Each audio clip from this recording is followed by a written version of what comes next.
আমাদের জীবিত প্রিয় নেতৃবৃন্দের মধ্যে সবচেয়ে মজলুম বাংলাদেশ জামাত ইসলামীর সাবেক ভারপ্রাপ্ত সেক্রেটারি জেনারেল এটিএম আজহারুল ইসলামের নিঃশর্ত মুক্তির দাবিতে আয়োজিত আজকের এই মিছিল পূর্ব সমাবেশের সংগ্রামী সভাপতি, মঞ্চে উপবিষ্ট সংগ্রামী নেতৃবৃন্দ, সুধীবৃন্দ, সাংবাদিক বন্ধুগণ এবং আমার প্রিয় খুলনাবাসী, আমি আজ মহান আল্লাহ তাআলা আমাদের রব, আমাদের মাবুদের কাছে শুকরিয়া আদায় করছি আপনাদের সকলকে নিয়ে। এই কারণে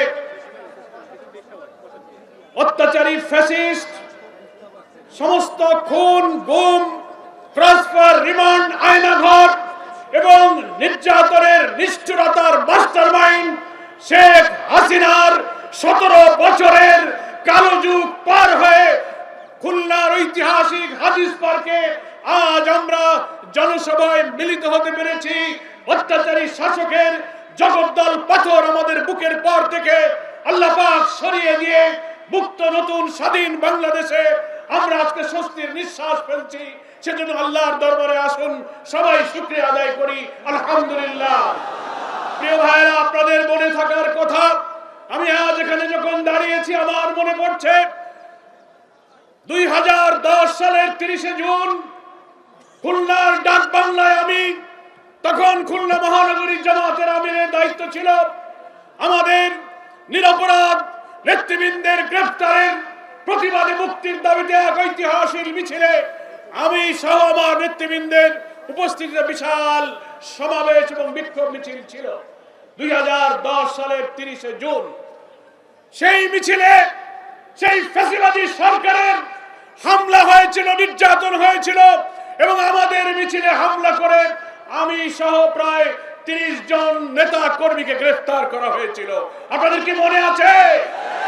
সেই 10 সালের 30 জুনের পর আজ 25 সালের 18 আগস্ট, প্রায় 18 ফেব্রুয়ারি, প্রায় 15 বছর পর মহান আল্লাহ তাআলা প্রকাশ্যে আমার প্রিয় শহর এই খুলনার মানুষের মাঝে দাঁড়াবার জন্য আল্লাহ তাআলা যে তৌফিক দিয়েছেন।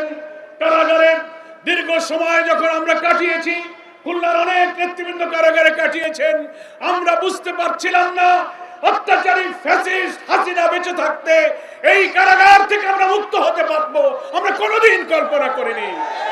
সেই রব্বুল আলামিনের দরবারে আপনাদের কাছে আমি শুকরিয়া জানাচ্ছি আবারও, আলহামদুলিল্লাহ। আজকের এই সমাবেশের পর আমাদের প্রিয় আজহার ভাইয়ের মুক্তির দাবিতে বিক্ষোভ মিছিল হবে। আপনারা কি সেটা জানেন? সবাই কি সেই মিছিলে যোগ দেবেন? আপনারা খুলনাবাসী যারা এখানে আমার কথা শুনছেন এবং দেখছেন, সকলে যদি মিছিলে যোগ দেন তো আমিও এই মিছিলের সামনে থাকবো ইনশাআল্লাহ। সবাই কি মিছিলে থাকবেন? তাহলে মিছিলের আগে আমি কয়েকটি কথা বলতে চাই। আমাদের প্রিয় আজহার ভাই, আজহার ভাইয়ের কথা বলতে গেলে আমরা আবেগপ্রবণ হয়ে পড়ি।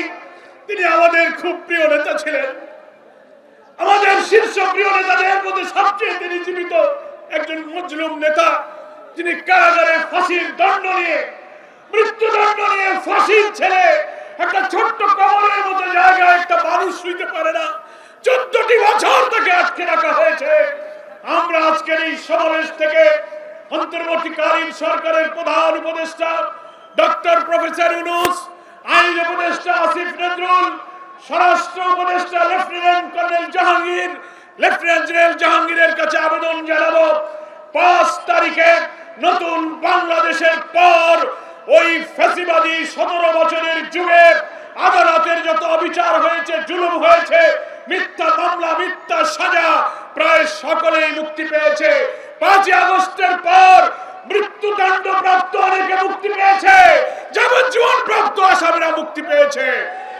কিন্তু আওয়ামী লীগের আমলে শেখ হাসিনার দায়ের করা মিথ্যা বাদী, মিথ্যা এজাহার, মিথ্যা মামলা, মিথ্যা ট্রাইব্যুনাল, মিথ্যা বিচারক তাকে যে মিথ্যা মৃত্যুদণ্ড দিল, কেন আজহার ভাইকে মুক্তি দেওয়া হলো না? আজকে 6 মাস 10 দিন পার হয়ে গেল। আজহার ভাই ঢাকার হাই সিকিউরিটি কারাগারে তিনি তিলে তিলে মৃত্যু দিকে এগিয়ে যাচ্ছেন।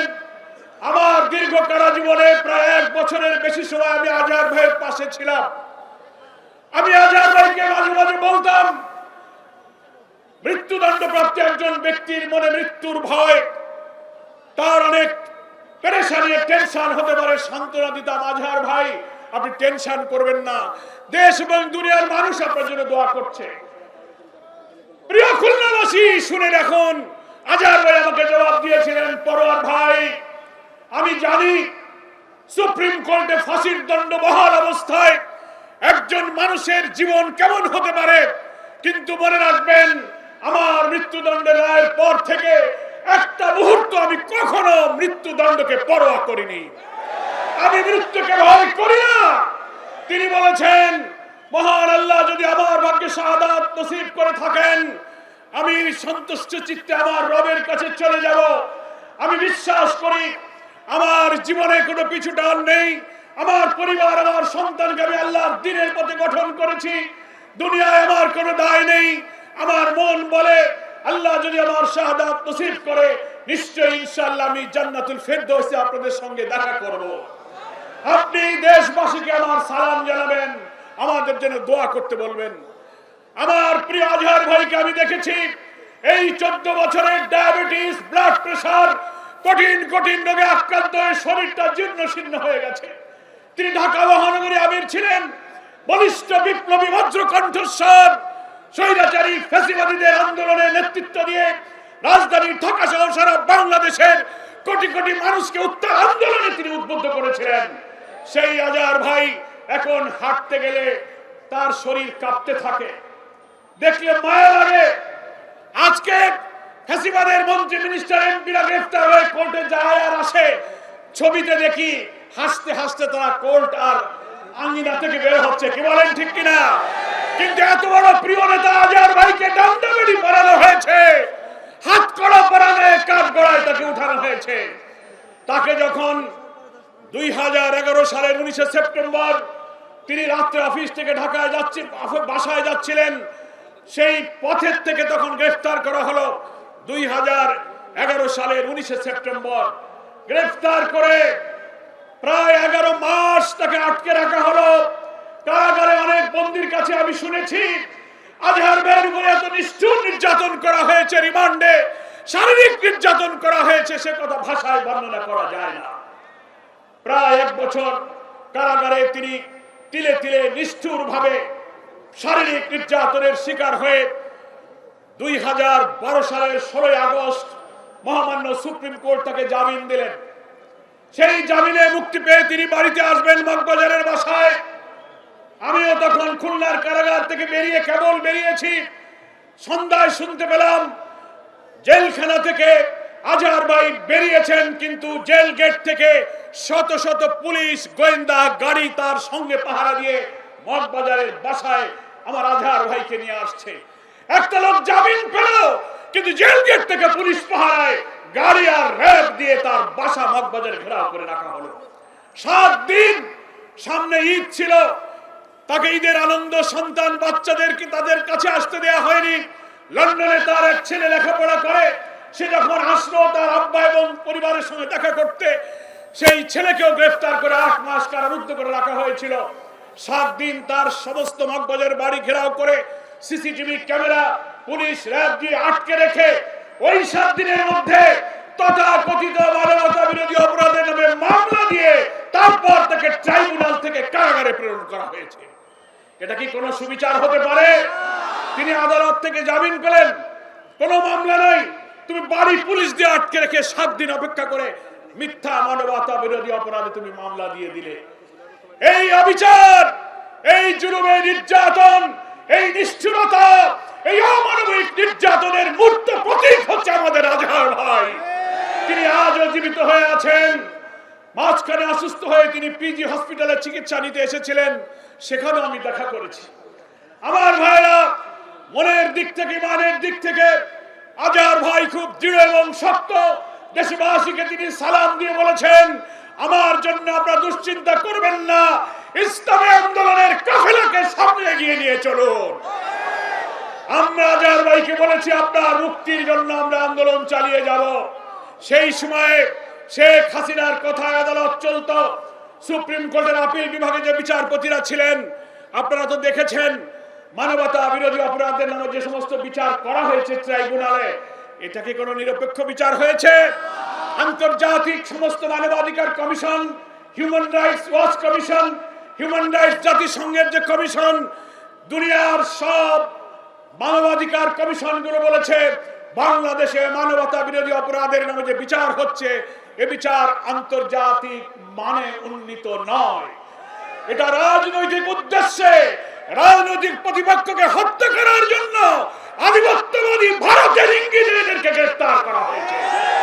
জামাত ইসলামী, ইসলামী ছাত্র শিবিরকে দমন করার কোন পথ না পেয়ে আওয়ামী ফ্যাসিবাদী খুনি শেখ হাসিনা আদালতকে ব্যবহার করে আমাদের মৌলানা নিজামী, আলী আহসান মোহাম্মদ মুজাহিদ, কমরুজ্জামান, কাদের মোল্লা, মীর কাসেম আলী সহ তিলে তিলে অধ্যাপক গোলাম আজম, মৌলানা কে এম ইউসুফ, মকবুল আহমদ, আমাদের মৌলানা সুবহান, সাতক্ষীরা আব্দুল খালেক মন্ডল সহ 70, 80, 90, 93 বছরের বৃদ্ধ অনেক মানুষদেরকে ফাঁসিতে ঝুলিয়ে হত্যা করা হয়েছে। কেউ কেউ কারাগারে তিলে তিলে মৃত্যুমুখে পতিত হয়েছে। সেই বিচার আন্তর্জাতিক মানের ছিল না, এটা ছিল জুডিশিয়াল কিলিং, এটা ছিল বিচারিক হত্যা। এই বিচার সারা দুনিয়া প্রত্যাখ্যান করেছে। আপনারাই তো জানেন, ট্রাইব্যুনালে যখন বিচার চলছিল, বেলজিয়াম থেকে একজন জিয়াউদ্দিন রায় লিখে দিয়েছে, ট্রাইব্যুনালের বিচারক নিজামুল হক নাসিম স্কাইপে কেলেঙ্কারির মাধ্যমে ধরা পড়েছে যে এই বিচার বাংলাদেশ থেকে হয়নি, এই রায় বেলজিয়াম থেকে লিখে দেওয়া হয়েছে। ট্রাইব্যুনালের সামনে থেকে মৌলানা সাইদির সাক্ষী সুখরঞ্জন বালি সাক্ষী দিতে এসেছে, একজন হিন্দু ভদ্রলোক। সে মিথ্যা সাক্ষী দেবে না, সাইদি কোনো অপরাধী নয় কথা বলবে, এটা জানতে পেরে সুখরঞ্জন বালিকে ট্রাইব্যুনালের সামনে থেকে ডিবি পুলিশ গ্রেফতার করে তাকে জেলে নিয়ে পরে ভারতে পাঠিয়ে ভারতের কারাগারে সে কাটিয়েছে। এ খবর কি আপনারা জানেন? বিচারপতি সিনহা, চিফ জাস্টিস, তাকে যখন শেখ হাসিনার স্বার্থ পূরণ হলো না, লাথি মেরে চিফ জাস্টিসের চেয়ার থেকে তার ডিজিএফআই অফিসাররা যখন বের করে দিল, বিদেশে গিয়ে তিনি যে বই লিখেছেন, সাবেক প্রধান বিচারপতি সিনহা বলেছে এই বিচার সরকার নির্দেশ দিয়ে আমাদেরকে জামাতের নেতাদের ফাঁসি দিতে বাধ্য করেছে। ফলে দুনিয়ার আন্তর্জাতিক বিচারে আজহার ভাই সহ যত বিচার হয়েছে, কোন বিচার স্বচ্ছ হয়নি, আন্তর্জাতিক মানের হয়নি। আমরা বর্তমান সরকারের প্রধান উপদেষ্টাকে বলবো, আপনারা হচ্ছেন 5ই আগস্টের, জুলাইয়ের ছাত্র গণ অভ্যুত্থানের গণ আকাঙ্ক্ষার প্রতীক। আমরা আপনাদের সহযোগিতা করার জন্য রাজি আছি, কিন্তু আপনি তো দেখলেন, আপনি দায়িত্বে আসার পর মৃত্যুদণ্ড প্রাপ্তরা অনেকে মুক্তি পেল, যাবজ্জীবনওয়ালারা মুক্তি পেল। আজহার সাহেবের জন্য মুক্তি হয় না কেন? আদালতে শুধু তারিখের পর তারিখ পড়ে। আপনার বিএনপির চেয়ারপারসন বেগম খালেদা জিয়ার মুক্তির জন্য আমরা আন্দোলন করেছি, দাবি করেছি। 5ই আগস্টের পরের দিন তাকে মুক্তি দেওয়া হয়েছে। আমরা এই আন্দোলনের অংশীদার ছিলাম, আমার নেতাকেও মুক্তি দিতে হবে। আমার খুলনাবাসীর কাছে আবেদন থাকবে, এই জুলুম, এই অত্যাচার, এই নির্যাতন, এই পাশবিকতা, এই বর্বরতা, অমানবিকতার নির্মম প্রতীক হয়ে আছে আমাদের মাঝে প্রিয় আজহার ভাই। আজকের এই খুলনার গণজমায়েত থেকে আমরা দাবি করতে চাই, অবিলম্বে নিঃশর্ত মুক্তি দিতে হবে। তা না হলে আমরা ন্যায্য অধিকারের জন্য লড়াই করব, রক্ত দেব। ছাত্র সমাজ যেমন বলেছে উই ওয়ান্ট জাস্টিস, 2000 ছাত্র জীবন দিয়েছে, আমরাও সত্যের জন্য জীবন দিতে প্রস্তুত আছি। আমি প্রধান উপদেষ্টা, আইন উপদেষ্টা আসিফ নজরুল, স্বরাষ্ট্র উপদেষ্টা জাহাঙ্গীর, লেফটেন্যান্ট জেনারেলকে বলবো, বিবেককে কাজে লাগিয়ে আপনি নির্বাহী আদেশে বাংলাদেশের সংবিধানের সুযোগ দেওয়া হয়েছে, দণ্ডপ্রাপ্তদের দণ্ডকে আপনি স্থগিত করতে পারেন। বাংলাদেশের সংবিধানে রাষ্ট্রপতিকে এখতিয়ার দেওয়া হয়েছে। রাষ্ট্রপতির এখতিয়ার হলো যে কোনো আদালতের দণ্ড তিনি মওকুফ করতে পারেন, তিনি বাতিল করতে পারেন। বঙ্গভবনে ফ্যাসিবাদের প্রতীক হয়ে বসে আছে রাষ্ট্রপতি শাহাবুদ্দিন। আমরা বলবো, আপনি এই ফ্যাসিবাদের জুলুম থেকে বাঁচার জন্য একটা সুবিচার করুন, আজহার সাহেবের দণ্ডকে আপনি বাতিল ঘোষণা করুন।